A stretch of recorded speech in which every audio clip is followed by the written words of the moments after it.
will now call the joint study session meeting to order at 5:32 p.m. May I have roll call, please, Ms. Waska? Members of the City Council, Councilmember Leslie Altamirano. Here. Councilmember Brian Bergson. Here. Mayor Chris Barajas. Here. Members of the Planning Commission, Commissioner Hakan Jackson. Commissioner Arlene Pruitt. Here. Commissioner Yesenia Villa-Gomez. Here. Commissioner Chair Pro Tem Penny Newman. Here. Chair Laura Schultz. Here. All right. Thank you, Ms. Waskow. We want to go on to item number 2, Pedley Town Center Area Plan. Ms. Ward, may we have your report? Si alguna persona necesita traducción e interpretación en español, por favor levante la mano para poder otorgarles el audífono para oír la interpretación simultáneamente. Buenas noches, gracias. Hi, good evening, everyone. So thank you for coming together tonight to talk about our Pedley Town Center Plan. Before I get started, I just wanted to introduce a couple of our team members who are here with us tonight. Peter Vanderwall, he is a principal urban designer with Sargent Town Planning. And Jason Pack with Fair and Piers, he is a transportation engineer and principal with the company. So anyways, we are here tonight to talk to you about the Pedley Town Center Plan. As you know, we received funding from an SB2 planning grant, and a portion of that funding has been dedicated to working on a plan for the town center area. And so really the point of tonight's study session is to do some overall visioning for the area. So I'm gonna talk a little bit about the background and purpose of the plan, our overall process and community input, and then I'm gonna pass it over to Peter, and that's the fun part of tonight. He's gonna walk you through some initial concepts. And when discussing initial concepts, we are going to have a lot of visuals that we're going to be showing you. Plan view designs specific to opportunity areas within Pedley, some 3D drawings, and some precedent imagery from other successful town centers in California. And the intent is to help everybody here visualize what the potential could be for the area if it were to change to a more traditional town center format over time. So none of the imagery or the design work that we're going to be showing you tonight is set in stone. It's just intended to spur discussion, maybe spark imagination, and help us have a productive dialogue about how to move forward with formulating this plan. But we didn't want to give the impression that any of this that we're showing you tonight is a development application. It's just a plan. It's just initial concepts to start talking about tonight. So the impetus for this plan is the city's desire to start implementing the town center policy direction of the general plan. And as you know, the general plan identifies specific areas within the communities of Rubidoux, Glen Avon, and Pedley as town centers.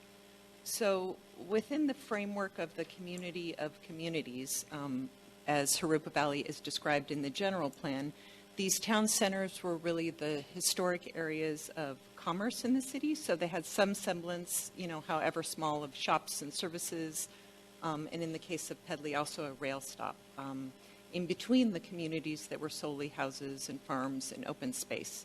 So these areas are designated in the general plan with the town center overlay to encourage the development of traditional pedestrian-oriented Main Street environments or small downtown environments. And the characteristics of the town centers are, they have distinguishing features that make them different from the surrounding areas, which are largely, the semi-rural and rural neighborhoods. And of the 3 town centers identified in the general plan, we are starting with Pedley. Pedley is important to the city for several reasons. First, it's the largest of the 3. And it contains land uses that are really representative of Jurupa Valley as a whole. We have residential neighborhoods, commercial and industrial uses, civic uses, parks and open space, and we feel the principles from this plan can likely be used in future plans for the other town centers, which are smaller and more focused. Pedley is also, the civic heart of the city. It contains City Hall, and it contains an important natural feature, which is the Santa Ana River. Also, Pedley contains a lot of large areas of vacant land and a lot of opportunities for smaller infill development. So there's really a lot of potential to reshape the character and function of the area as a more traditional town center over time. It's also at the crossroads of major transportation corridors, Van Buren and Limonite, and it contains the Metrolink station, providing some regional rail connections.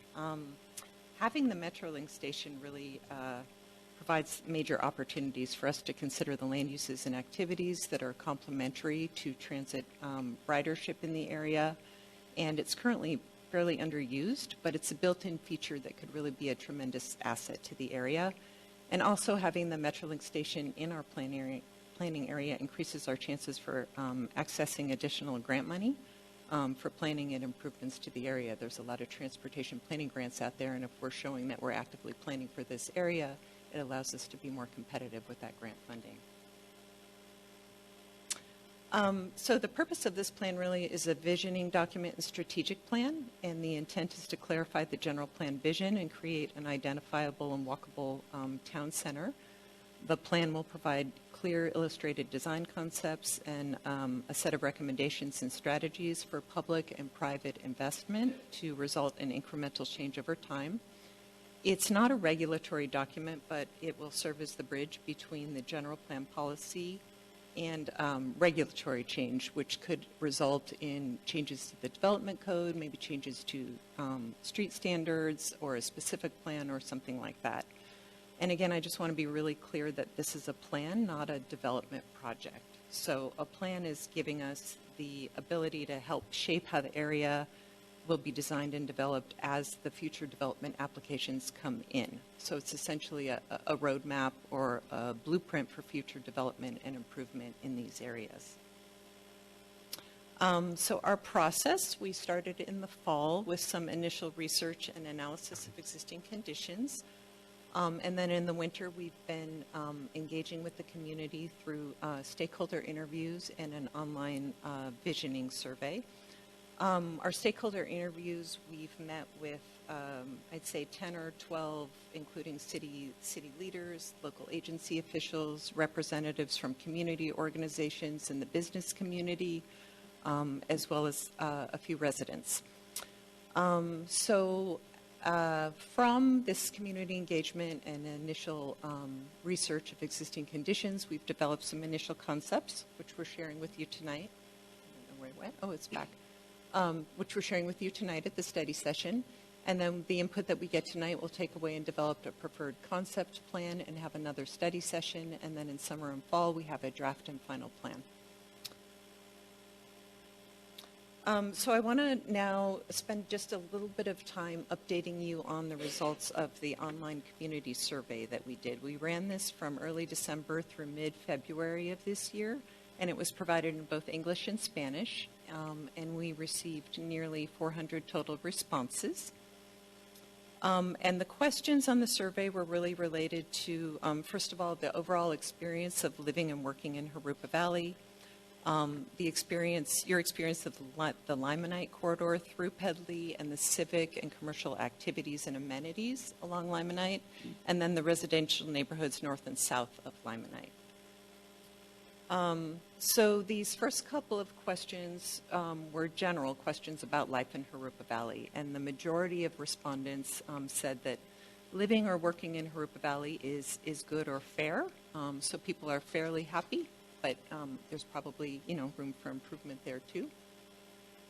And then we asked if their experience has changed over time, and this was a bit more mixed. About 30% said somewhat worse, 27% said somewhat improved, and about 23% said stayed the same. So the trend over time is skewing kind of mostly neutral, maybe even a little, negative. So one thing we could draw from this is that, people aren't necessarily seeing that new growth or change are improving things. So this might be an opportunity to look back at the values and goals of the general plan and the community's input. So we could really have the opportunity here to create a plan that's really aligning with the community's values and making sure that as we go forward, new change, new development, growth in the city is making Jurupa Valley a better place to be. Again, another citywide question. We asked what the top 4 qualities were that people like about Jurupa Valley, what makes it unique and special. And no surprise, 2 of the top 4 answers were, related to the equestrian lifestyle here. People, of course, value that. People value the central location within Southern California and the, ability to get regionally all around to the great assets Southern California has to offer, and then also the strong sense of community. So then we zoomed into asking questions about Pedley specifically, and we had 2 questions related to why people come to the Pedley area and how they use it, and they could really choose all that apply. And the majority of respondents who come to Pedley overwhelmingly said they're coming to buy groceries, or they're coming to get fast food and take it home, which was kind of interesting. People had other reasons too, but these were the highest 2 responses. And then we asked people, that we had 2 questions related to what aspects of Pedley and the Limonite Corridor need improvement and how it could be made more attractive as a destination. And these 2 questions really correlated with each other in their responses. And again, respondents were allowed to choose as many as they desired and also write in options. And overwhelmingly, the top thing we heard was that people want to do something other than come here and just shop and grab fast food. People want more shopping, dining, interesting places to go. People want a place to come with their families, with their friends. So similarly, the next question was what would make Pedley more attractive as a destination or place to be? And the top 2 answers were tied with more restaurants and shopping. And then also tied to actually making the streetscape environment nicer and safer. So streetscape improvements, a safer walking experience, sidewalks, trees, landscaping, etc. So really all of this, I think, is speaking to transitioning Pedley from a through place where people are just using Limonite and Van Buren to get somewhere or to come in here and pick up takeout food and then leave, to a to place where people want to stay and socialize and spend time with friends and family. So next we transitioned into 2 questions about the quality of the residential neighborhoods in Pedley. North and south of Limonite. And when we asked what do you like most about the neighborhoods, again, the top 2 were not surprisingly related to the equestrian lifestyle. If people have horses on their lots, they want to be able to maintain those. People like the rural look and feel of the streets and the homes. But people also ranked highly proximity to shops and restaurants and proximity to the Santa Ana River. And then when we asked what would make the neighborhoods better, overwhelmingly the things were tied to being able to safely walk around the streets. More lighting for increased safety, sidewalks, walking paths, street trees, and then there were comments about property maintenance as well. And then finally, because Pedley falls within the general plan's equestrian lifestyle protection overlay, we asked what aspects of the equestrian community are most important and asked respondents to pick their top 3. And the top 1, mostly people, I think, equate equestrian lifestyle with being able to safely ride around and have trails and paths to be able to ride their horses around, both to open spaces, to parks, to the river, and then some people said to the shops along Pedley as well. For those that own horses, obviously continuing to be able to keep them on their lots is important, and everybody ranked pretty highly that they like the look and feel of an equestrian community. So when we say equestrian lifestyle, for some people it's the aesthetics. So the recurring themes that we heard the most from talking with all of our stakeholders and the survey was really the need for more Main Street retail, places to gather, street and streetscape improvements, especially as it relates to pedestrian, bike and horse public safety. People feel really concerned with not having a safe way to walk around. and then just more ways to get around, more connectivity within the area. There's also a desire for more businesses, especially local businesses, as well as housing options. And it was also mentioned by several of our stakeholders that having more rooftops in the area to attract quality retail and support these local businesses is important. The trails and the connections to the river, that's a big theme that comes up a lot. People valuing the rural character and equestrian culture, and creating an identity for Pedley and having a unique town center. So really this is an opportunity for us to prepare a plan for physical improvements that help address all of these issues that were raised throughout the community process.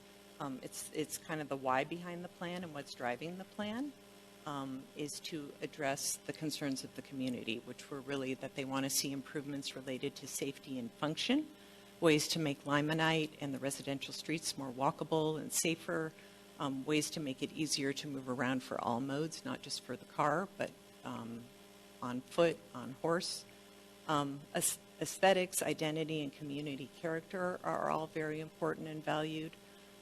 Having more shops and restaurants and local businesses, which improves not only economic development and fiscal health of the city, but it improves social interactions and quality of life, and I think really ties back to that first value that we saw in the survey, that people really appreciate living in Jurupa Valley because they appreciate the sense of community.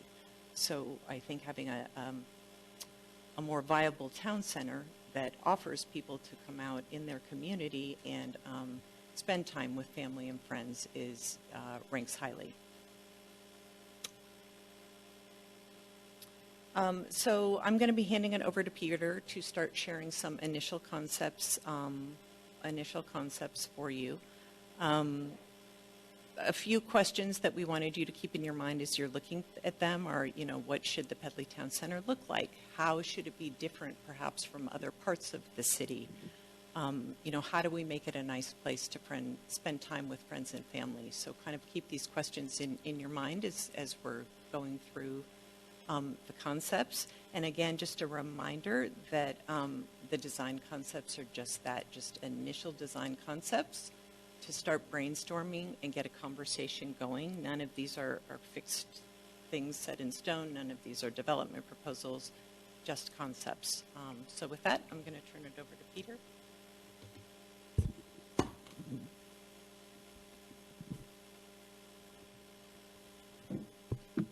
Thank you, Jean.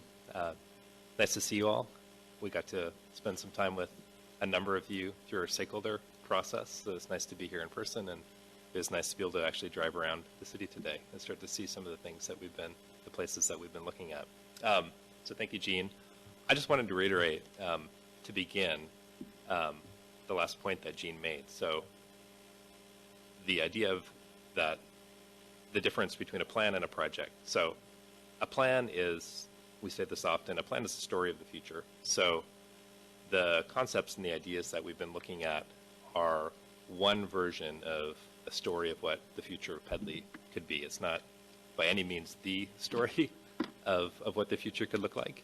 But the illustrations and the graphics that I'm going to start to go through in the presentation tonight are really just a way to help visualize and help you all and us all really just imagine the possibilities for the future of Pedley, and to put visualizations to the community vision that's begun to emerge through the community outreach process. So to reiterate some of the points, some of the main things that we have heard in terms of the intended outcomes of what this town center master plan could be, and what a town center in Pedley could be itself. So intended outcomes of this plan are to establish a walkable town center with a variety of activities and a very unique to Pedley, unique to Jurupa Valley identity, preserving the rich semi-rural character of this area that's very unique to it, as opposed or different from other parts of Jurupa Valley, to improve the overall economic activity and sustainability of the area, to improve safety, public health, and well-being. A lot of what the ways that we're going to address that have a lot to do with the physical design of the place. And as we've heard from community outreach, obviously improvements to streetscape environment is a big component of that. And then a lot of what I'm going to go through tonight and an opportunity of this plan is to identify and prioritize what some of the opportunities of change might be, which is really about helping you focus on where are the areas that you can best leverage your resources and your assets to start to gain momentum and start to build a place in Pedley.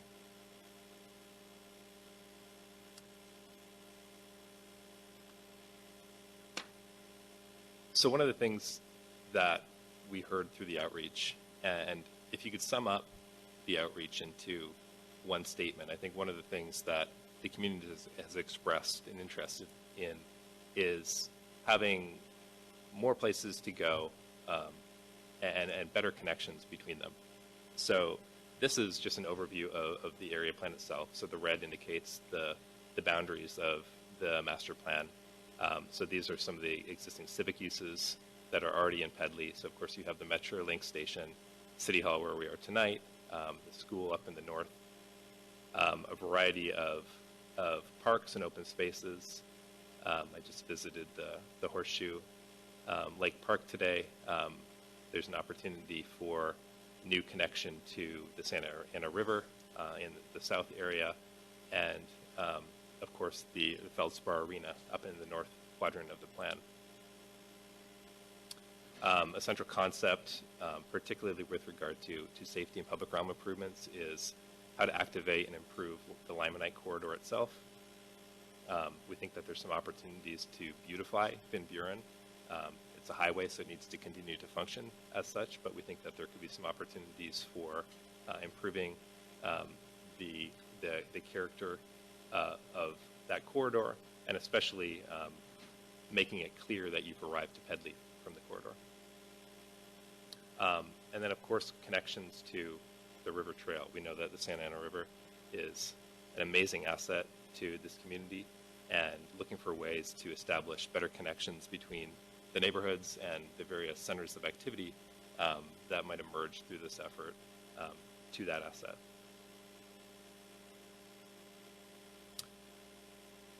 And then looking at opportunities, not that the plan is necessarily going to prioritize increasing or infilling housing in the area, but as Jean mentioned, we know that in order to get the types of active retail uses that communities have expressed an interest in, there's the old adage that retail follows rooftops.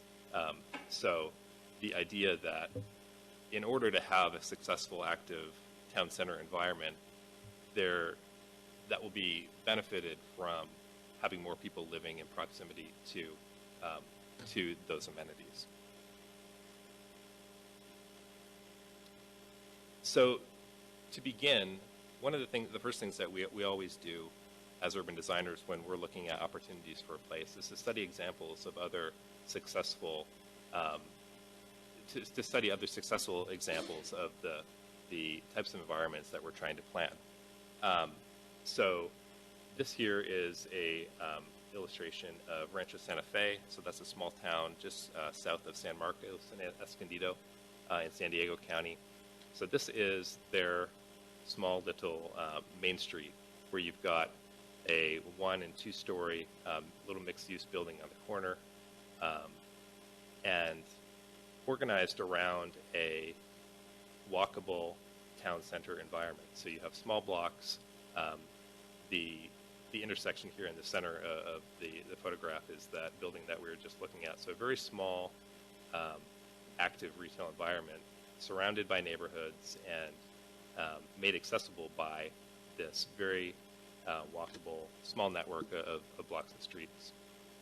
Another example is City of Ojai, California, where you have this very unique and charming retail main street behind this arcade, which provides shade for the businesses. Just a street off of the main street environment, you have a neighborhood street that looks like this. on that street, many of the existing homes, or a number of existing homes over time, have transitioned to other types of uses in support of the town center. So this is an example of a little bed and breakfast. I think that this is a little cafe. And within one or two blocks of that, you have nature, essentially. So this very smooth transition from a more intense, active urban environment to neighborhoods to nature. And then this is another example, Temecula, California. One of the interesting things about the city of Temecula, and the reason I'm showing this example, is really establishing a strong and unified architectural urban character in the buildings that really help work cohesively to create an identity for the place. So here are some existing buildings, and then new development with the design guidelines and development standards that they have as a part of their downtown plan are able to maintain a consistent architectural and urban character of the environment. The city of Temecula has also recently extended their downtown with a new civic city hall site that backs up to Highway 79. We have a couple ideas about that as it relates to the Pedley area that we'll get to a little later in the presentation. So I'm going to go through this quick. So this is an illustration called the urban transect. And the reason that I'm showing this is one of the things that all of these places have in common, and an attribute of many of the most successful village and urban environments, is this idea that you have a seamless transition between the types of environments. So this is an illustration that shows a transition from a very rural, natural area to more suburban patterns, to town center environments, all the way up to very urban environments. Now, obviously in Pedley, we're not talking about the full transect of places, of place types, but just to create a frame of reference as we look at some of the concepts and ideas, that there can be multiple types of environments in the same place, and that I think was shown in some of the precedent examples that we just looked at, that create a seamless flow between different types of uses and different types of intensities. And really what makes places work is that seamlessness and connection between the different types of environments. So not that in Pedley, of course.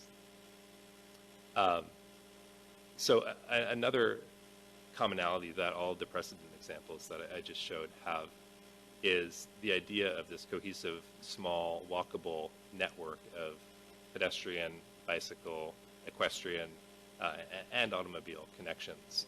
So one of the challenges of the current existing conditions in the Pedley area is that you have very large blocks. So this is just one example of a typical block off of the Limonite corridor, where it's 950 feet from one street to the next.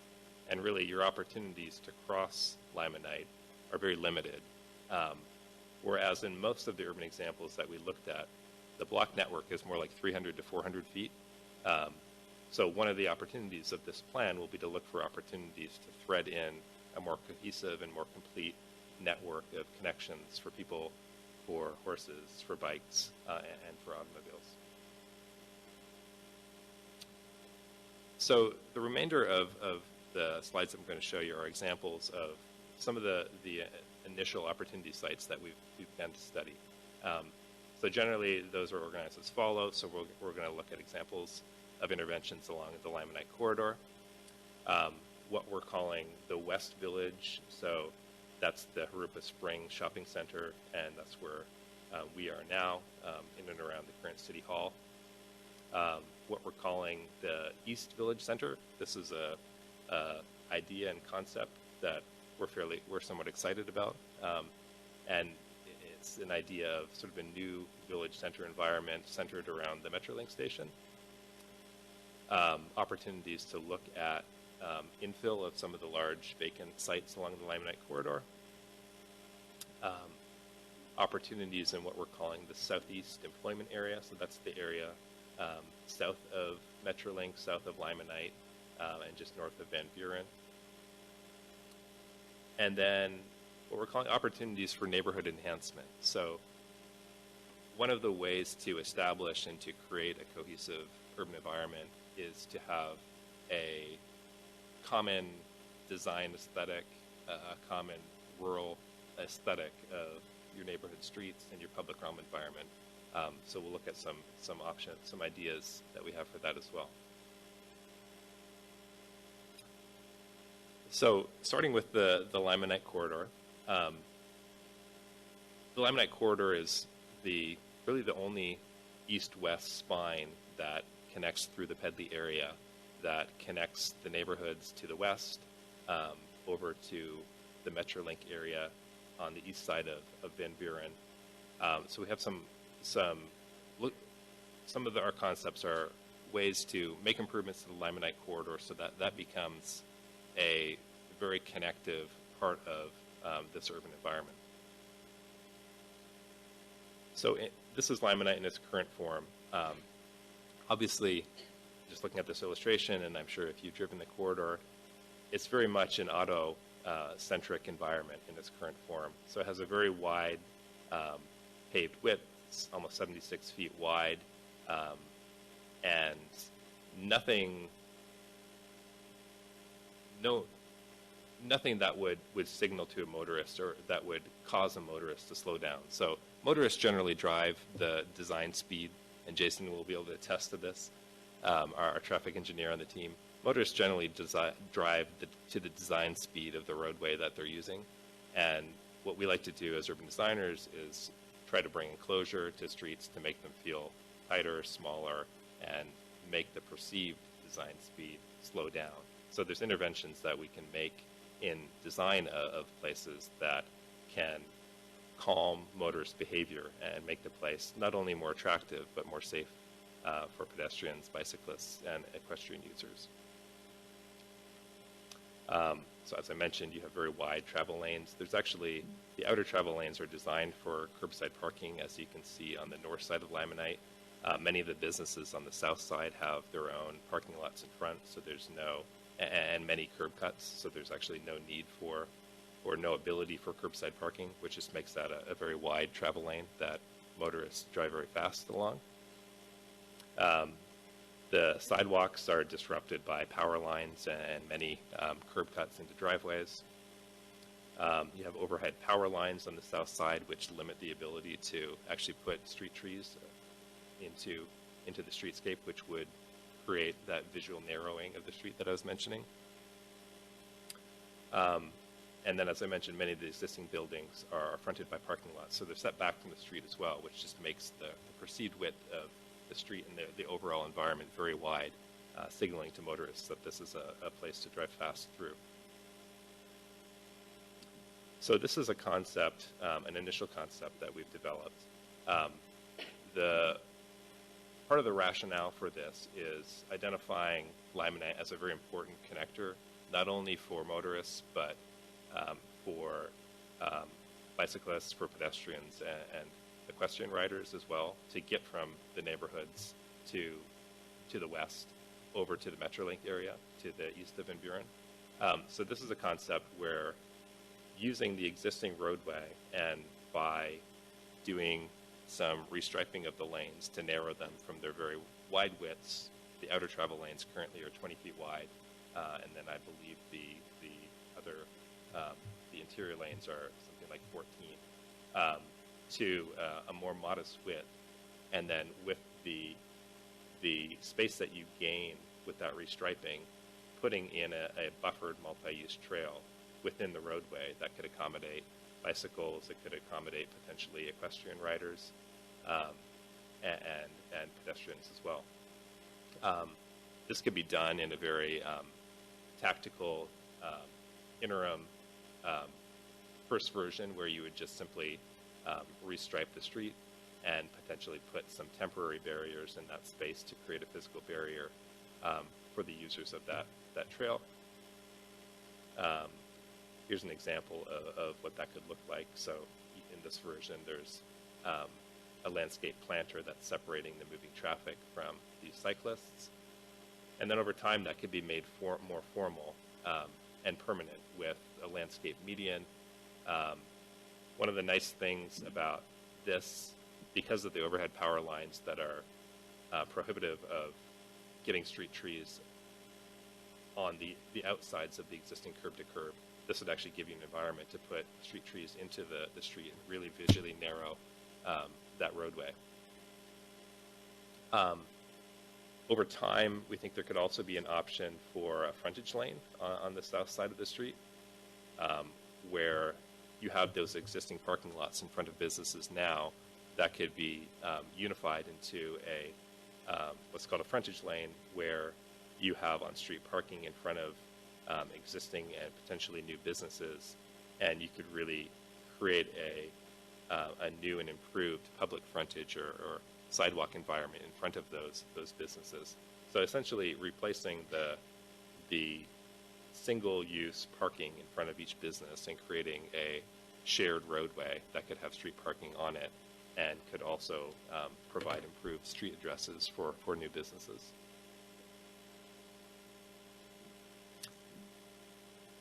Okay, so now I'm moving to what we're calling the West Village Center. So that's the area that we're in now with City Hall. You've got the Harupa Springs Shopping Center just to the east of us. One of the challenges with this area is it's very disconnected from its surroundings. So the shopping center is inwardly oriented. It backs up to neighborhood fabric just to the south of it, but there's no real connections between the surrounding neighborhoods, and this is the center. So if this is to evolve into a more walkable, connected urban environment that could be an amenity to the neighborhoods, then one of the things we'd look for would be opportunities to punch through or create improved connections between the two. So this is just a concept that we've looked at of what if over time a piece of the shopping center, maybe the inside corner, which are always hard to lease from a retail perspective, maybe that could go away and you could actually break network through a shopping center like this to create that smaller 300 by 400 foot block size series of blocks within this currently large super block. So this is a concept of what that might look like, where you have the Walmart site box remaining, but by threading in a new network, east and west, north and south, you get an opportunity for the entry driveway to evolve into something more like a little Main Street environment. You might get a new development site just to the south of the existing City Hall, which could be a site for housing in the future. Perhaps it could be a site for an expanded City Hall over time. So the main idea is by organizing some of these large sites into multiple blocks, those blocks become developable and really open up a lot of options for the actual type of development that might occur there. So now I'm moving on to one of the large infill sites just north of the Limonite corridor. So this is just west of where we are now. So these are the existing conditions. You have a single-family neighborhood to the northwest. You've got some potential connection points of existing streets, some of which currently dead end into this site. And then you have some existing conditions that would need to be mitigated, such as the backs of some of these existing development sites. So that went quick, but this is a concept of neighborhood infill in a large site like this that wouldn't simply be one type of development product, but could actually be that, if we think back to the transect diagram that I showed early in the presentation, this could be a transition of environments all within a single development site in a way that would transition from a character that's appropriate along the Limonite corridor down to a finer grained pattern that would be consistent and appropriate with the surrounding neighborhoods. So this neighborhood could have a neighborhood green such as this that could be fronted by a variety of types of buildings, possibly housing, possibly something else. It could have very strong gateway buildings at the intersection on Limonite that could have a mix of uses in them, so that the ground floors of these buildings might have shops or coffee shops or restaurants that could be an amenity to the new neighborhoods that they're serving. And then this is just a diagram or a close-up of how the character of this neighborhood can transition from very low intensity, single family neighborhood pattern to village scale multifamily types, basically housing that looks like large houses but has more than one dwelling unit inside of it. And then along the Limonite corridor, where you have a lot more traffic, it might be appropriate to have more intensity, such as 2- and 3-story walk-up apartments, or even the mixed-use buildings that I showed at the gateway. Okay, so now we've gone across to the east side of Van Buren, and now we're looking at the area in and around the Metrolink station that we're calling the East Village Center. So of course you have the Metrolink platform. What's interesting about this site is that there's 2 large, prominent vacant sites that we think could be opportunities to consider, which I will show you in just a moment. And then this area is surrounded by existing homes along Pedley Road, and then existing businesses along Limonite Avenue. And then this area also backs up to the very steep inclines, the hillsides that are just to the east, along with some of the hillside neighborhoods. That went fast again, so I'll do that slower. So this is the concept that we developed, where on those 2 vacant sites, the one that has this kind of funny iron shape sort of naturally designs itself as a new public space or a new village square that could be fronted by active shops and restaurants. These are actually just nothing more than the footprints of those existing homes that are presently there.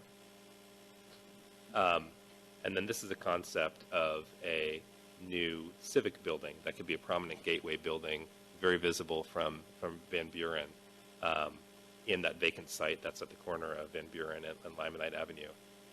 So in this concept, we are suggesting maybe this could be a future site for an enlarged city hall. That could also be another civic building. It could be a variety of things. The point being, it could be a prominent building that's very visible from Van Buren, and that really anchors this as a place. So this could involve improvements to the Metrolink platform and area, particularly if ridership could go up. We think there could be an opportunity for a small roundabout at the entrance of the Metrolink station, and if this town square, town green idea were viable, then that could help control and organize traffic in this environment.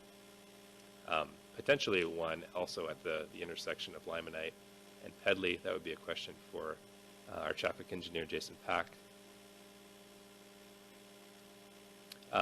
This is an illustration that we actually made for another community. It's interesting, especially as I was out today looking around at this space. You'll have incredible views of the mountains, particularly all covered in snow as they are this month. So just looking at this space, this example that we had designed, which this is a very small village green with mountains in the background, would actually be very similar to the type of character, a type of environment that could be possible for a space like this, and about the same size, actually, as well, ironically. So in this case, it's surrounded by new 1- and 2-story buildings. I mentioned this could be a site of a future city hall or civic building. Of course, the town center environment could be a great place for equestrian riders to ride to park their horses, so to speak, and enjoy the amenities of this area. Some of those new development on that same piece of vacant site might include some 1- or 2-story buildings such as these. And then this is a great example. This is actually from the Funk Zone in Santa Barbara. And there's many examples of very interesting active urban or active retail shop and restaurant environments where old homes have just been converted into shops or cafes or restaurants like these. So it's just a concept. You have these 3 existing homes, and again, this is not a proposal that those homes would go away by any means. But if an environment like this were to emerge over time, eventually, some homes might even become an active component of that, and you wouldn't have to remove the homes for them to be contributing to an environment such as this. Oh, this was not supposed to be a TBD slide. The point of this slide was simply to show that this is a development concept that has previously been proposed for the area in the Pedley area prior to any thought of this being a village center. So this illustration on the right was simply showing how that same basic plan and program could be rearranged slightly. And I think we actually got an additional 4 units when we rearranged it in this way, but rearranged in a way that it would connect integrally into this village center environment, and the village center would be a great amenity to a neighborhood like this. So rather than it being more inwardly focused, it could be very much connected to a village environment like this. So now I'm moving on to the area just south of Limonite Road. We're calling this the southeast area or the southeast industrial area. So some of the existing conditions, you have some existing businesses along Limonite and the old Limonite extension before it became the underpass, and on Morton Avenue. A number of very large existing industrial parcels throughout the area. There's an approved neighborhood development currently under construction on the west side of the is that called the Barranca? This stretch, the greenway that connects into the river. There's a approved neighborhood that's currently under construction, and we think that there could be significant opportunities for that neighborhood, particularly if the village concept at the Metrolink station were to take root, for that neighborhood to have improved connections to that area. So really what we looked at here, again, this is not a suggestion of all these businesses going away. It's really thinking about connections through them and how you might organize this area if it were to evolve over time into a block structure. Again, going back to that 300 to 400 foot block size structure that I mentioned in the beginning, that over time could accommodate and receive new development. So this is really just following some of the existing parcelization of this area to show that with some modest inserts, you could actually organize an area like this into a more cohesive urban structure, and particularly if Metrolink ridership were to improve or to increase over time, and you were to establish a real village center in this area, this southeast area might evolve into a significant employment district for the city. You can imagine taking the train to Pedley Village and then walking across the street to your job. And that wouldn't mean that buildings would need to go away. There's lots of great examples of adaptive reuse of old industrial buildings to turn them into very cool and charming new uses. That might also include inserting some public spaces into environments like these. And again, there's lots of great examples of threading very charming, active public spaces into industrial areas, evolving industrial areas, I should say. So we've just looked at a number of potential activity centers, and as some of those were able to take root, to come to fruition, then the question of how do you establish gateways to this area? And we think that there could be a variety of gateway types. This is an example of the Palm Springs highway sign from Highway 111. You might have something like that along Van Buren. So as you're traveling, you're seeing that you're about to enter into the Pedley area. This is an old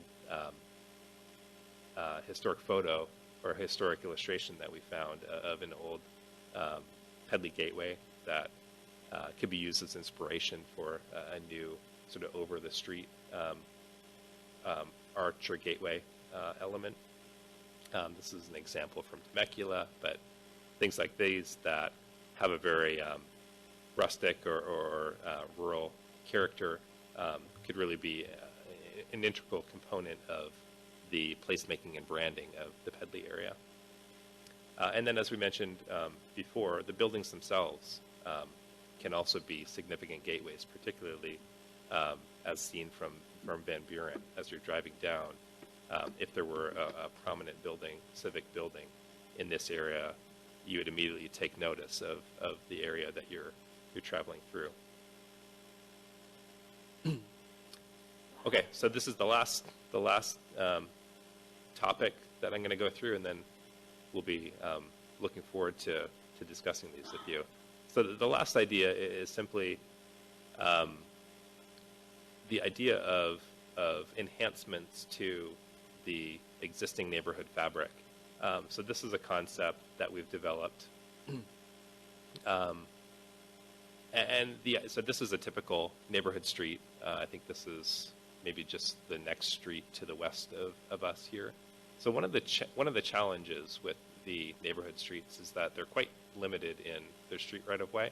So I believe the paved width is, I think it's 26 feet on this, and then you have gravel shoulders next to the gates of many of the private properties.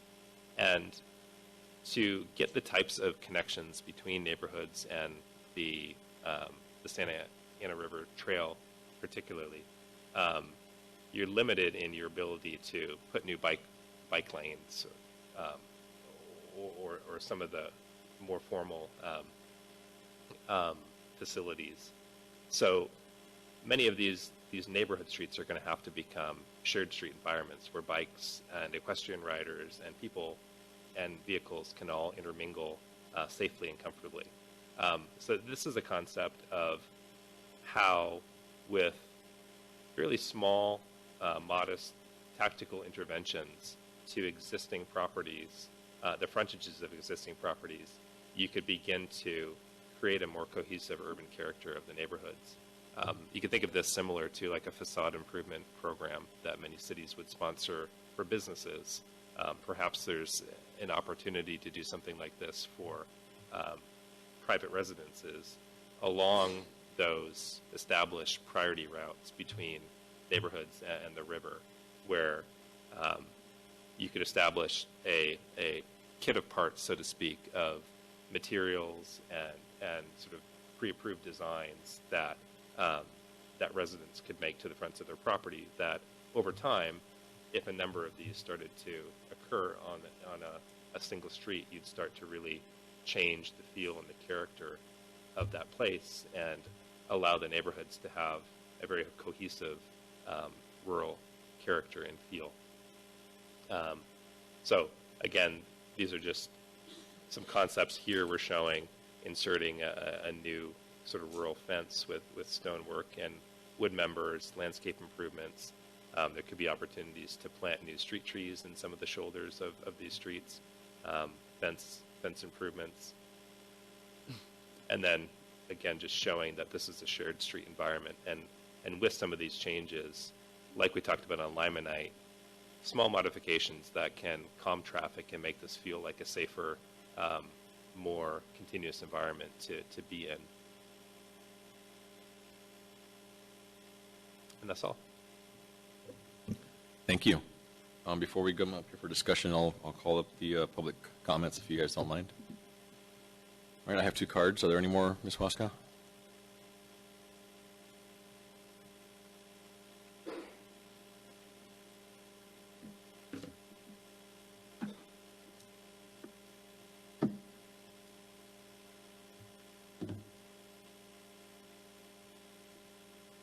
First speaker, Debbie Myers.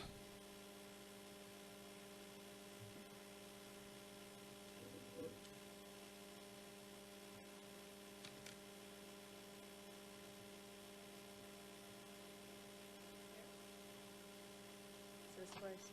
Yes. Okay, hi. Well, great to meet everyone.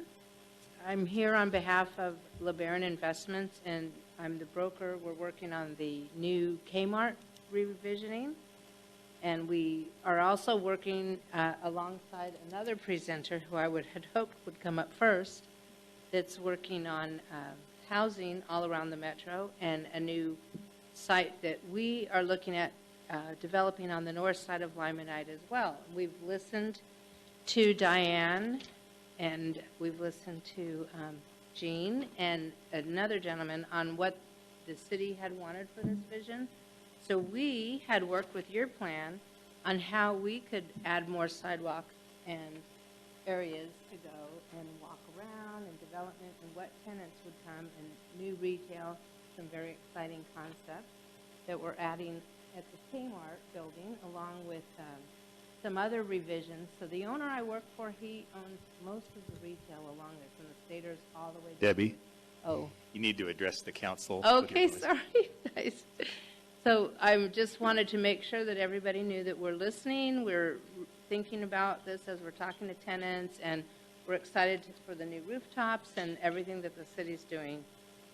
And we want to make a very walkable, centered community for everyone. So thank you very much. Thank you, Ms. Myers.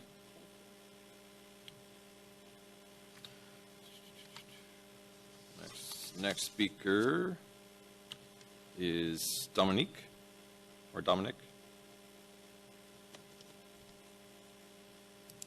Thank you very much. Good afternoon, ladies and gentlemen. I come in representation of Nova Homes, Inc. We are one of the stakeholders in what is or was presented as the East Village Center. First and foremost, I want to thank the city for this initiative for the Town Center Plan. Certainly the seal that shows the 11 or 12 years that it's been incorporated will certainly hope that the city can thrive quite a lot. Certainly retail is something that we are all interested in, the development of our cities, but without housing, obviously retail is going to be rather hard. In our case, we hold stake in regards, or in what concerns about 41 acres to the north of Limonite and east of Pedley Road. A preliminary plan of ours contemplates approximately 400 apartment units and 192 two-story townhomes. And, you know, pedestrian-oriented town center is something that's indicated here in this flyer that was given to us at the beginning. And certainly, you know, the town center that isn't walkable, well, it's not much of a town center. Obviously, we all want to walk around, and the pictures of Ojai is one of the city that I think I hold most fond of. That would be lovely to have and to incorporate into this town center that we wish to contribute to. Our plan also contemplates commercial pads because we also would like to contribute with commerce or with the opportunity of commerce in this land that we hold stake in. Certainly, one can understand that with development, we also need beautifying. Obviously, the plan that we've seen contemplates quite a lot of that. Well, We definitely look forward to contributing to the city with these multifamily condominiums as well as commercial lots, and hope to serve the city and the community at the best. Thank you very much. Thank you, Mr. Vargas. Next speaker, Maria Rodriguez.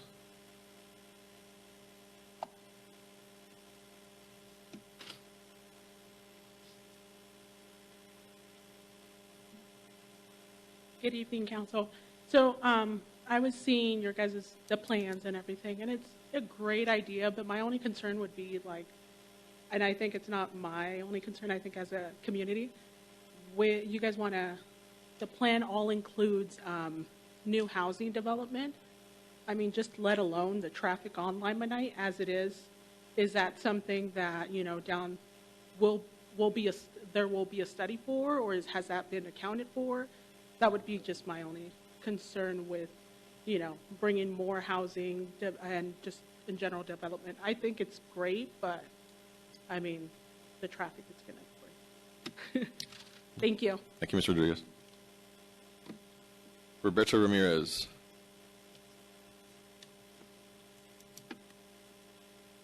Good evening, Council. What the young lady just said is absolutely correct. Is there any possibilities? Number one, we're not against developing and growing. I own the property literally next door to this building, and I want to be part of the growth. I want to be part of beautifying our community. One of my concerns is what can or will the city or investors do to us small business owners to work with us to build that next dream? How do we get to that next level? Obviously, things of this sort are very costly. How do we blend into something like that? We don't want to lose our properties. We don't want to sell them, and you know, we want to be part of the community. We want to stay in the community. We want to continue to cater to the community. What the young lady just said is exactly right. We're looking at beautifying and bringing more people, but if you look at let's just use today as an example. 5 o'clock in the evening, the traffic is from this building way past the golf course. What are we going to, I mean, to bring this is going to make things a little bit worse. So what's the solution? An idea that I think is, can we build more breakthroughs across? Let's just say Bain. Can Bain cross over to Sierra? Can Etowanda cross over to Norco? Just so we can relieve pressure points, because Van Buren, the 15 freeway, and Mission is just not enough. It's an artery. It's a heart attack getting ready to happen. So yes, I'm aware of what's going on here. I'd like to see the gentleman that was speaking and doing all this maybe address a little bit more of that equestrian lifestyle. I seen one horse in the entire video, and I know that you guys get tired of us hearing horses, horses, horses, horses, and I get that, guys. You guys need to just understand that this is our lifestyle. This is the reason that I've lived here for 24 years. This is the reason that people continue to come into our community. It's because they like this mentality, this style, this relaxation. We like raising our kids in this environment. We're not against beautiful restaurants and everything, and we're aware that by bringing all the restaurants, we need to have people to spend. So we need to come to that happy medium. I'd like for the city, like I said, I own the property literally next door, the heartbeat of this Pedley building. I'd like for you guys to come and say, hey, Robert, this is what we're willing to do with you. Let's build this, but let's build it together as a team. But let's not forget about our community. Let's not forget about traffic, things of that sort. At the end of the day, guys, we're with you guys. Thank you.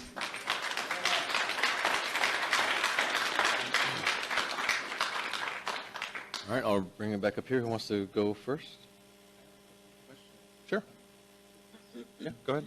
So I wrote a couple questions down. Some have been brought up. But just as we're looking at the vision, to the question about traffic, how do we reduce or how do we address traffic in this town center? When you said it yourself, right? This area, Limonite, Van Buren, it's a highway, right? then Limonite is a major corridor for the city.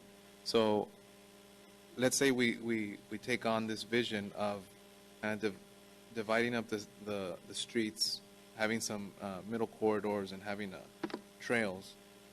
How do we address the traffic question? You know, is there or does that come after? Kind of what's the order of operations here? Sure, yeah.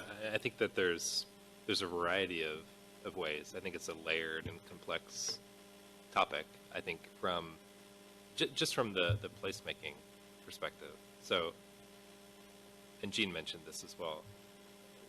One of the goals of creating centers is to make places, of all places, through places that everybody's just driving through, to two places where you arrive and then you have the opportunity to get out of your car and walk around. So in many sort of single-use environments that are developed in suburban patterns, really your only option to get between places is by car. And of course in this community, many people ride by equestrian as well, and you have sort of limited connections in an environment like this. So one is just about improving connections overall and making it an environment that people want to get out of their vehicles. I think the train has a long-term potential impact on an environment like this, where not all people coming to this place would be coming by vehicle, but it could be coming by the train. They could be coming by horse if you have, by horse and by bike if you have better and stronger connections.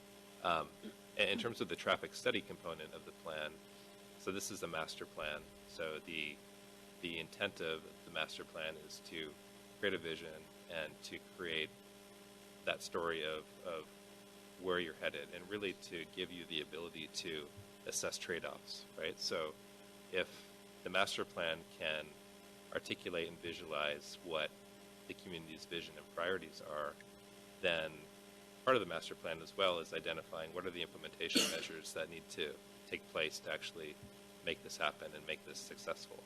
And so the technical side of the traffic sort of assessment and problem solving comes later as a subsequent effort to the master plan. So the master plan is about agreeing upon this is the type of environment we want Pedley to be. Now, what are all the implementation steps? What are all the problems and trade-offs that we need to solve in order to get there? Okay, I think it's going to be a recurring theme, the question about traffic, particularly because we haven't had a town center, right, in Hoopa Valley, formerly unincorporated. So this has always been a pass-through area, right? And there's really no way to, I mean, very few ways to go around. Yep. You can't, you go through some of the communities, you go through 56th Street. There's very few ways to jump the traffic. I know some of our neighbors have called about increased traffic in really low impact areas.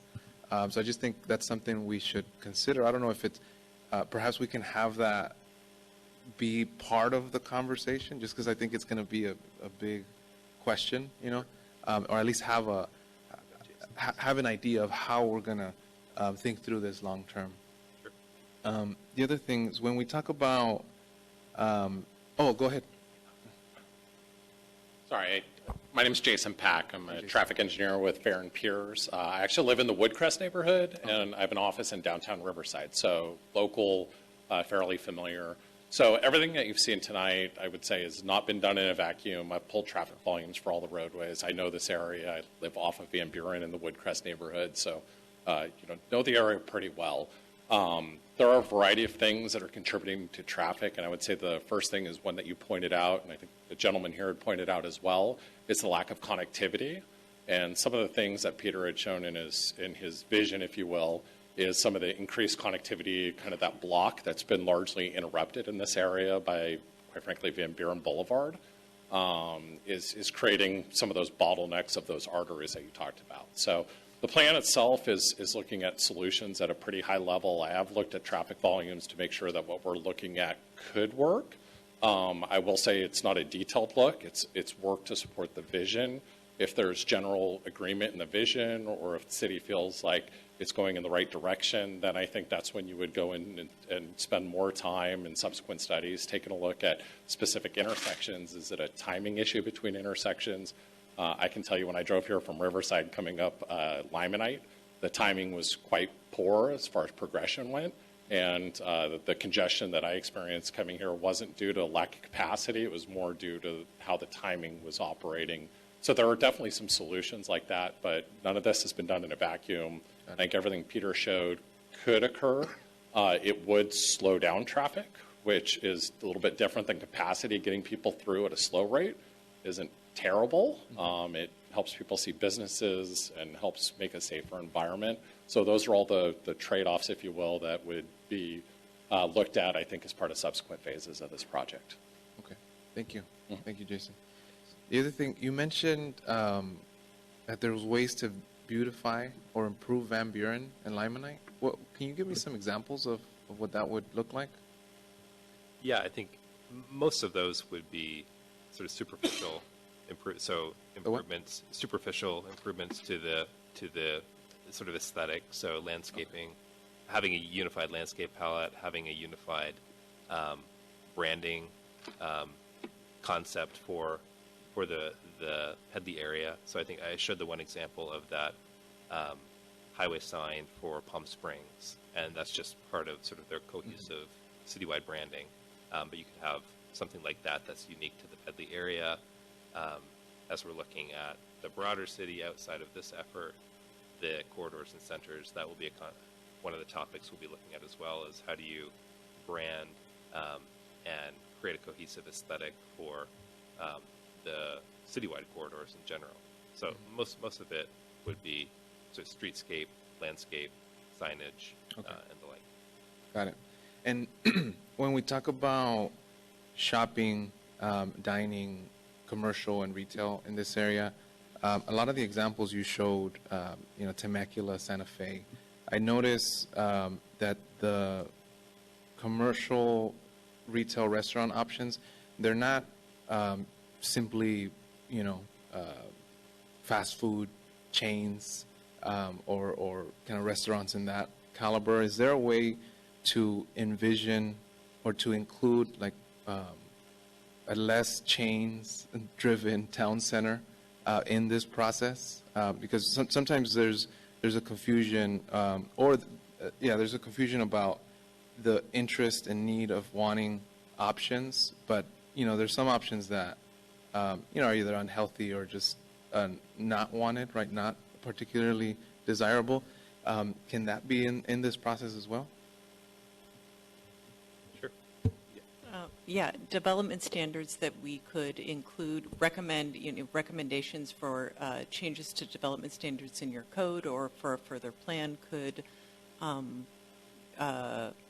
basically require that they be sit-down restaurants. We could limit drive-throughs, or we could still keep drive-throughs, but we could have standards to design them a lot better. So, yeah, there's that would be, one of the points of this plan is tailoring the development standards so that we're getting the type of uses we want and the type of design that we want. Okay, so there is, we can essentially create those parameters as a city, Yep. and not just be subject to whatever the developer says, like, this is what I want, this is what's going to make me the most money? Yes. Okay, cool. A couple more questions. So overall, I see one of the big challenges in equestrian communities such as this, and I don't know if you all have seen this, but it's really the way to balance the inclusion of equestrian trails with like sidewalks and more harder asphalt or sidewalk cement.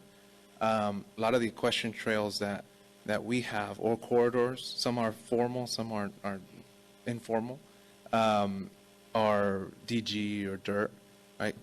In your research, have you all seen any cities or town centers that are doing this successfully, like balancing the equestrian and the kind of town center development in a successful way, or is that just very unique for us? I think Temecula does a decent job of that. I mean, I know what you mean. I think it really has to do with how much space do you have in your public realm. So that's why I brought up in the neighborhood street example, you're limited there to a fairly narrow paved width and then the gravel shoulders. Some of those, so part of this, as we start to progress, I hope will include a sort of more formalized network of what are the important equestrian connections through the village center, and then it's about figuring out how can you incorporate appropriate facilities for equestrian into existing roadways. So on some streets it's going to be easier than on others just based on the available right-of-way.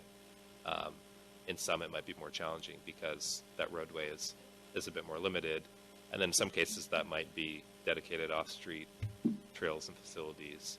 So really, once we start to map out what are the important activity centers and what are the routes between them, then we can start to assess what are the actual physical needs of facilities for equestrian that can support those connections. Okay. And just my final comment. Obviously, it's up for discussion, and you know there'll be more points to make. But overall, the presentation, I think there's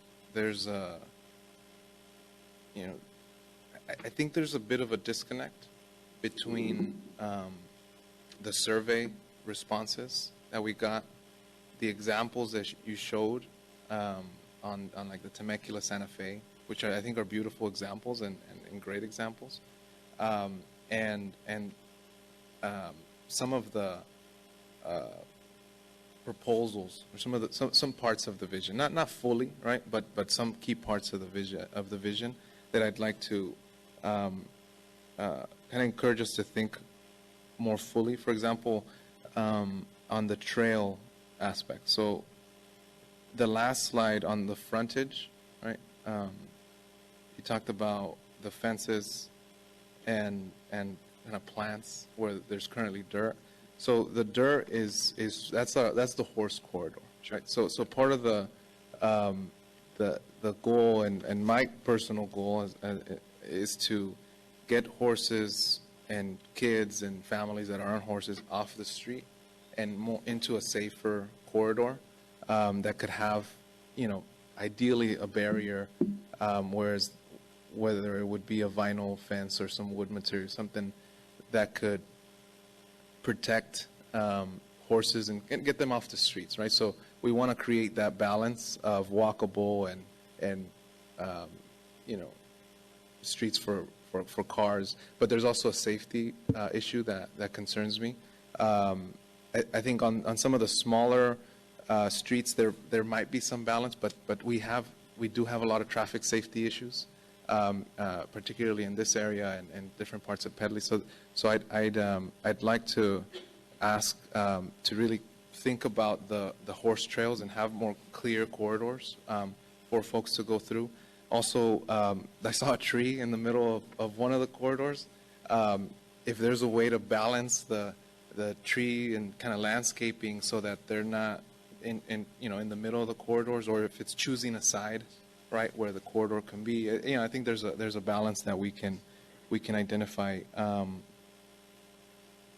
as we design, and also in some of the main streets, I think there could be the multi-use trail, but some of the larger streets that are connected to, like Limonite, for example, I think there's an interest for horse riders and equestrian riders to be able to travel through Limonite to some of the key shops, the feed stores, maybe a restaurant. So also having kind of a safe corridor for them to be able to be on. Those are some of the initial thoughts. But thank you all for the presentation. Thank you. I'll go to the commissioners next. Commissioner Newman? Yeah, I love the presentation. And I think it does capture kind of the vision that a number of us have had for years about making these community centers. I think we have so many opposing ideas being thrust upon us. In the survey, it talked about people needing homes. They wanted homes. They wanted more homes so that we can get retail, so that they have someplace to go. If you've got a town center, you need someplace to go, some reason to go there. But in doing that, you take away from that rural feeling, the open space, the feeling of it being that rural small town kind of deal. We have the state mandating that we have to have so many houses built in, and if we don't, more and more they're taking our control away, and we won't have any say. So trying to balance all of this becomes extremely difficult. And when we have an equestrian overlay, like we've got in this situation, it sounds good, but there isn't any teeth there. And I'm wondering if we can't come up with a way where, I mean, we saw with the golf course and even a discussion in our meeting last time about the stables and creating stables, but they were private, they're market-driven, and we're not going to get stables under those conditions. So it seems like the only way we're going to be able to maintain equestrian is if we come up with a way where the city can fund it. And I'm thinking like a special district or an equestrian fee or some, in that particular area, if we have an equestrian overlay, anything being developed has to put money into a fund to enhance, to promote that equestrian lifestyle so that we maintain it, and there's some teeth there, so that, we're not just giving, words to it, but that we're actually planning it in and making sure it's going to happen. Because if we wait on the market, we're not going to get an arena, we're not going to get stables, we're not going to get a training area, we're not even going to get some of the trails. We've seen a number of them that we passed over because it wasn't directly on that piece of property, so it's like, well. We've made a commitment, and you saw in the survey that the equestrian lifestyle is very important. I don't have a horse. Lived here 56 years, and I don't have a horse. But I sure like to see the neighbors go by on their horses, on their way to the trails. And I think, there's a commitment in this community to that. But we got to come up with a way to really have some teeth behind what we're trying to do. And if we're saying we value equestrian lifestyle, there's got to be some funding there to make sure it happens. So I hope we can kind of look at that. I think I also share the concern about having main streets, having multi-use trails, when bicycles and horses don't necessarily go well. It's like we have one trail going through the industrial area with the semi-trucks. Nobody's going to use that, and the trucks love to honk horns at the horses. So, we've got to come up with some better ways, and I know it's a difficult thing to try and balance all of this, but that's what's in front of us, and no matter how hard it is, we've got to come up. When we have the opportunity, that's the thing, we have an opportunity to do that as we're planning this. So I'm very excited about this. I think we are looking to come up with ways of keeping our community feel and honoring the lifestyle that we have in this area. And I'm really pleased that we're looking at that very closely.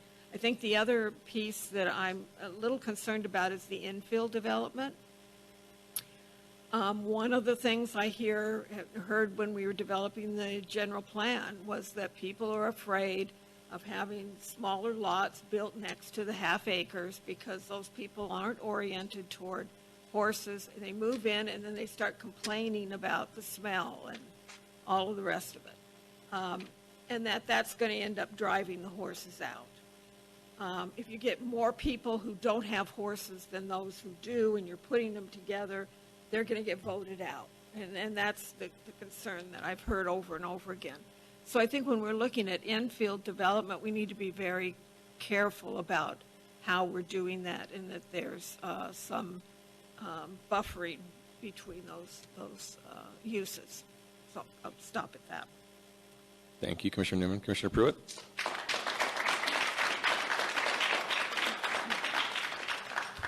Thank you, and good evening. Thank you for that presentation.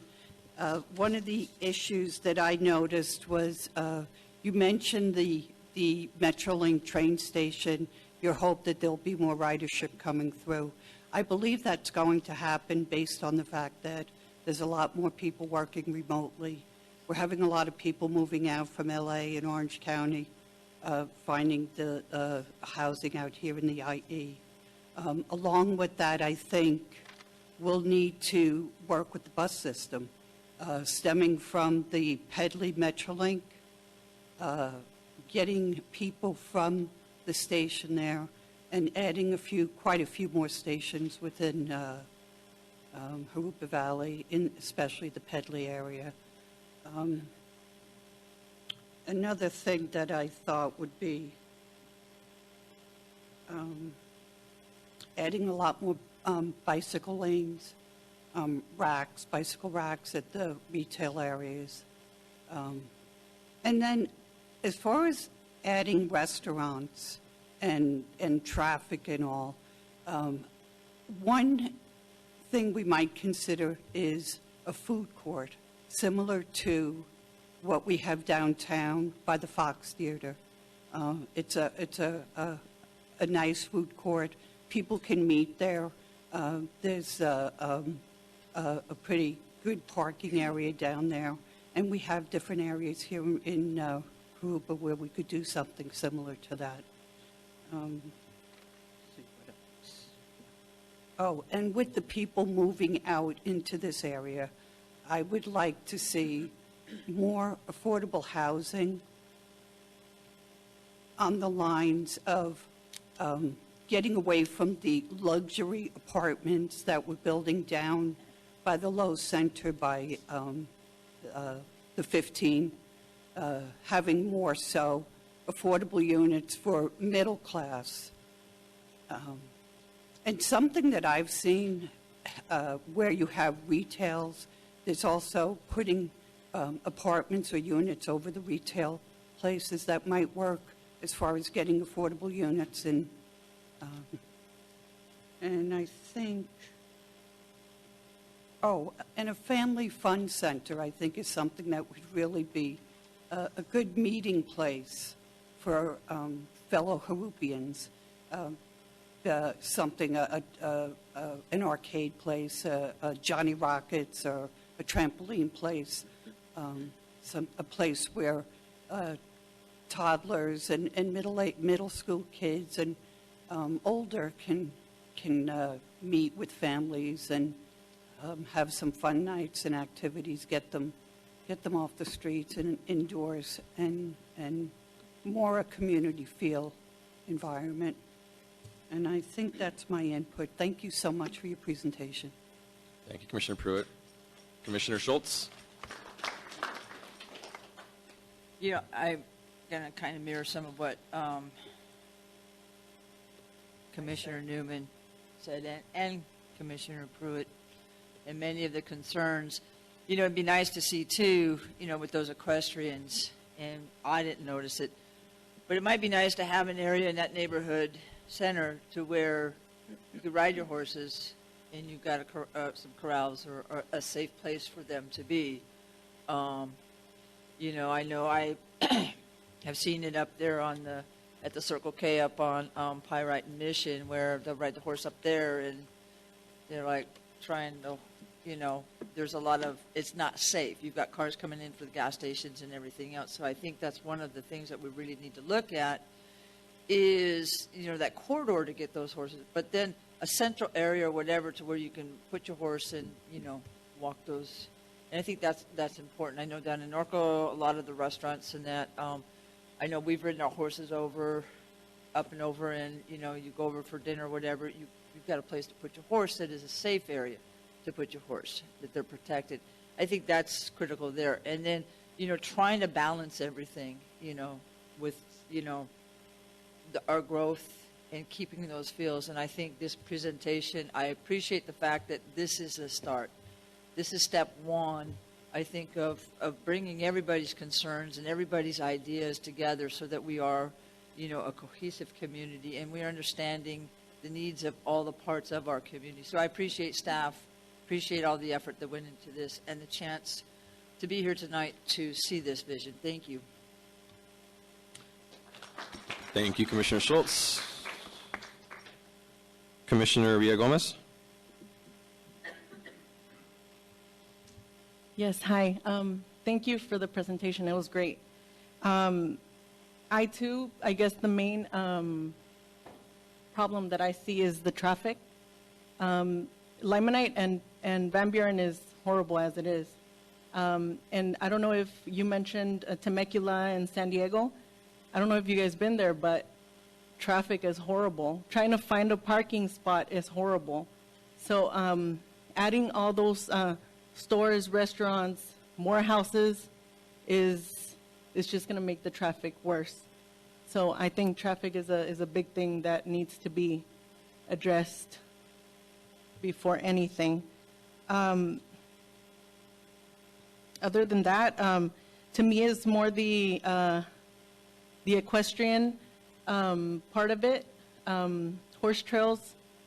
I think if it's going to be equestrian style put into it, maybe the restaurants, parking lots should be more accommodating to equestrians. What else can I say? And yeah, I mean, Armando basically said what I was going to, the questions I was going to ask. So, so yeah, I guess the main thing is traffic and the horse trails. Thank you. Thank you.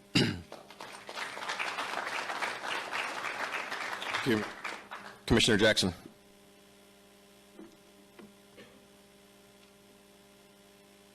Yeah, unfortunately, I missed most of this meeting, but traffic is, if anybody has come to our Planning Commission meetings, is usually one of the things that I touch on. And as we're continue to build out, we got to continue to work on public transit because the more cars that dominate our city, the less walkable, the harder it is on the equestrian lifestyle. It will continue to be, but I'll just leave it at that since I missed most majority of the joint session. Thank you. Councilmember Altamirano.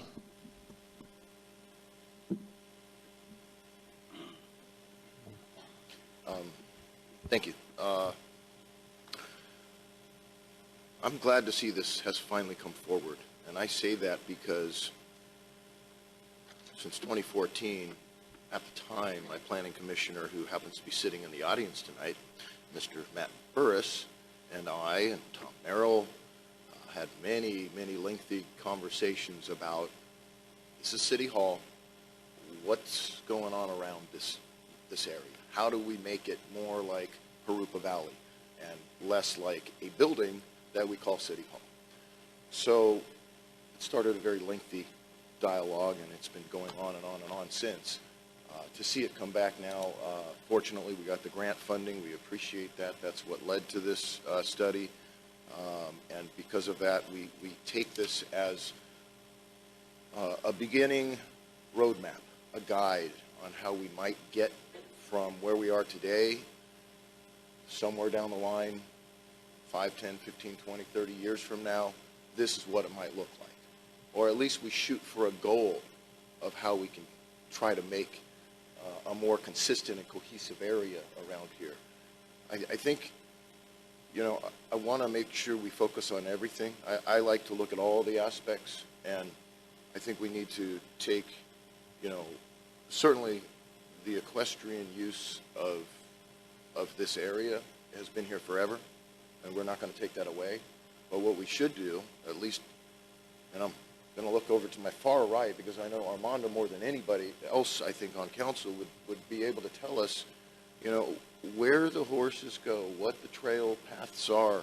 If we understand where they go, that would be helpful to make sure they're put into the right places. It's not a necessity to have horse trails down every single road, but if there are main ways that need, you know, like main arteries, so to speak, to get to those spots that the horse riders want to go to, we need to make sure that we have incorporated that into this plan. Traffic, as I've heard from multiple people, has been a nightmare on Limonite forever. I'd say there's hope at the end of the tunnel. I know our final phase of Limonite widening over just to the west of us here is going to get done.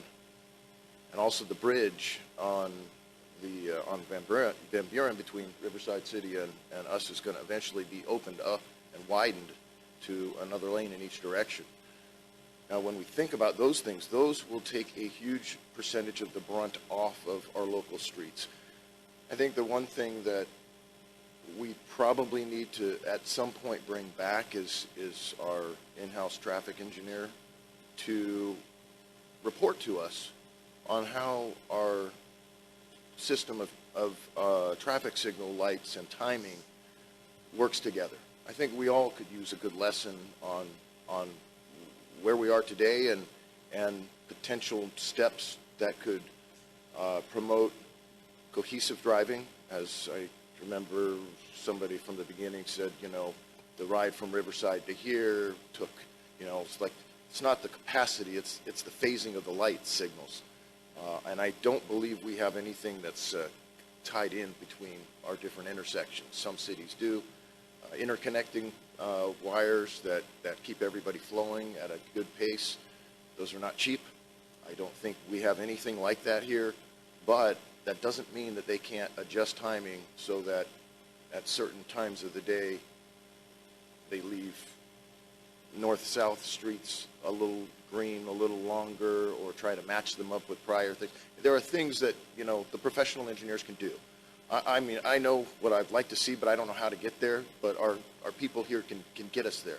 So I'd like to see that come back. This is a great start. It's a great design.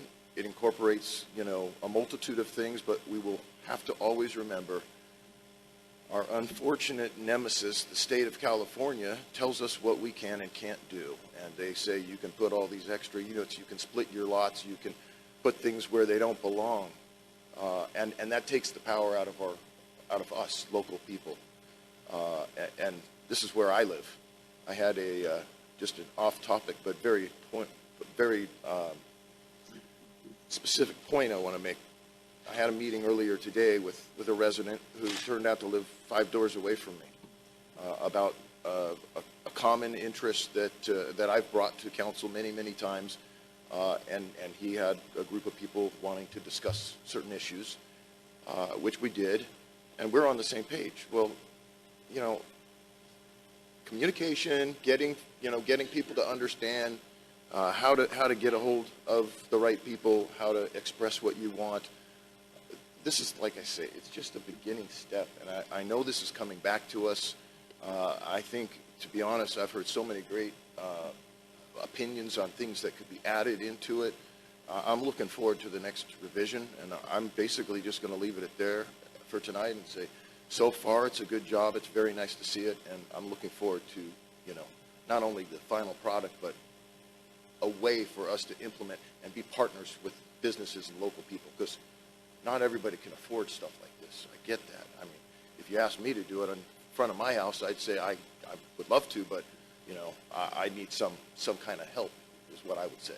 So, I mean, I get that. Our businesses are not, you know, this is not Irvine.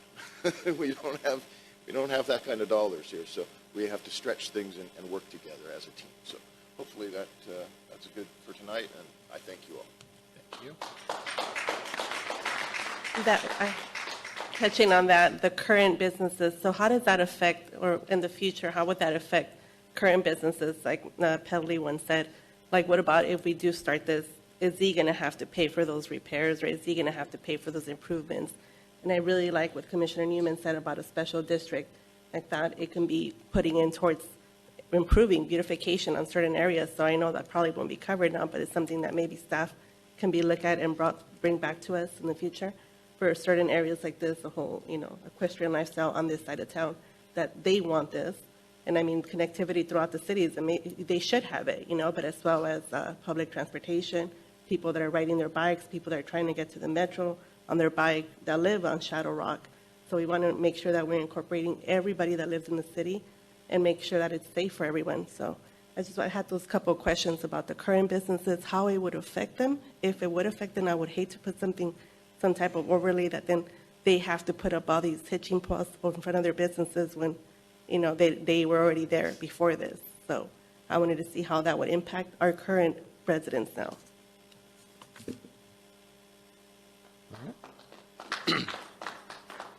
All right, I will finish. So, based on the survey, and those of you that know me, I'm very objective and data centric. The highest things that were called out was people want retail, and people want housing, and then we have the equestrian element meddled in there, but that was the highest based on your study and your survey. Town centers are exactly what they are. They're walkable. How do you get walkable town centers? You need mixed-use, higher-density housing. Now, if that's not what the residents actually want, then that's fine, but you can't have the retail that you want without the rooftops. Depending on walkability and everything else, that's the connectivity. I do want to make sure that we are very well aware of that. As Councilmember Carmona mentioned, you can do developed standards to the point where you kind of force a certain type of business. By doing that, you also potentially create barriers to business, and I'll give some good examples. In Rubidoux, there's a Rubidoux Town overlay, a Glen Avon overlay, and the current Pedley overlay. We have lost quite a few retailers and sit-down restaurants because of the development standards that are required in these overlays.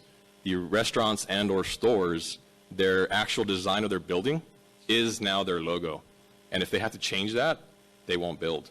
And we've actually lost quite a few because of it. Now, some of us can argue that's fine, and some of the type of uses, I'll give you a good example, was an AutoZone. I would argue we probably don't need another AutoZone, but that's subjective. They do their own market analysis, and they saw that in the market, they would do well with another AutoZone. However, because it was in the Glen Avon Town overlay, the development standards and how the building had to look, it would have cost them another $1 to $1.5 million. So what did they do? They found a lot half a mile away when it wasn't in the overlay, and they're building an AutoZone.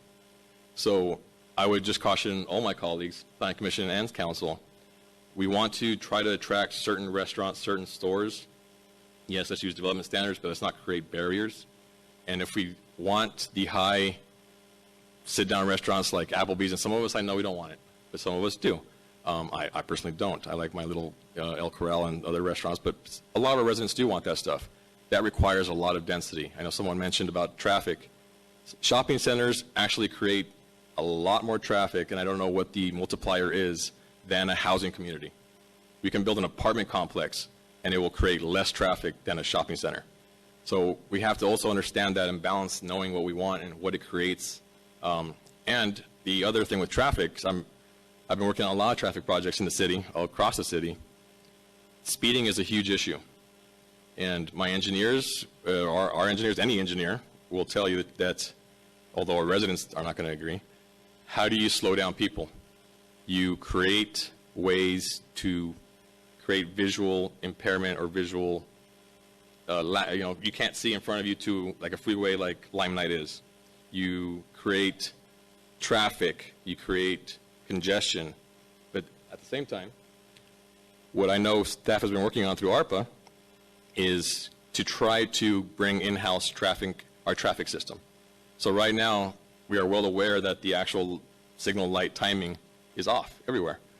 The county controls it, not us, right now. And to change one light requires partnership with the county, a scheduling, change it, and if it doesn't work, you got to schedule it another day to come back and change it again. And imagine doing that across the city. So yes, I completely agree. We need to make sure that we're continuing to move forward with trying to bring that in-house, because just controlling the lights would help move traffic. And again, it's not generally speaking, for safety. Speeding up traffic is not, the goal shouldn't be get a green light every time, because that's how you create speeding. You want to create movement on a regular basis in a very controlled way. So those are my things. I think based on the feedback you guys got, your presentation was just about accurate. All my colleagues on both the City Council and Planning Commission made good comments too that I would hope you get implemented. But generally speaking, on the actual survey results, it tries to incorporate everything as best it can. And the last thing I'll close, because it's very important, while we're going to get some version of this that hopefully incorporates everything everyone wants, there are state laws that will override all of this anyway, potentially, in certain spots. So it's very important to understand that as we go forward, we are trying to envision something that a state law like AB 2011, SB 6, SB 35, I can go on and on and on, will come in and change it. So I want to make sure we don't get to that point where we're like, well, I thought we approved this and now we're getting this. Well, it's possible and it's out of our hands. So with that, that's all I have is my feedback. Thank you.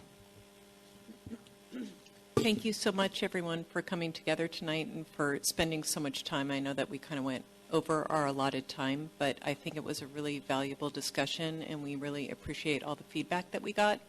And, for our next steps, we're going to take this and sort of further develop these concepts into a framework plan and come back for another joint study session in the spring, where we hope we get the public again and talk this through further. But I think we got a lot of great input and ideas, so thank you.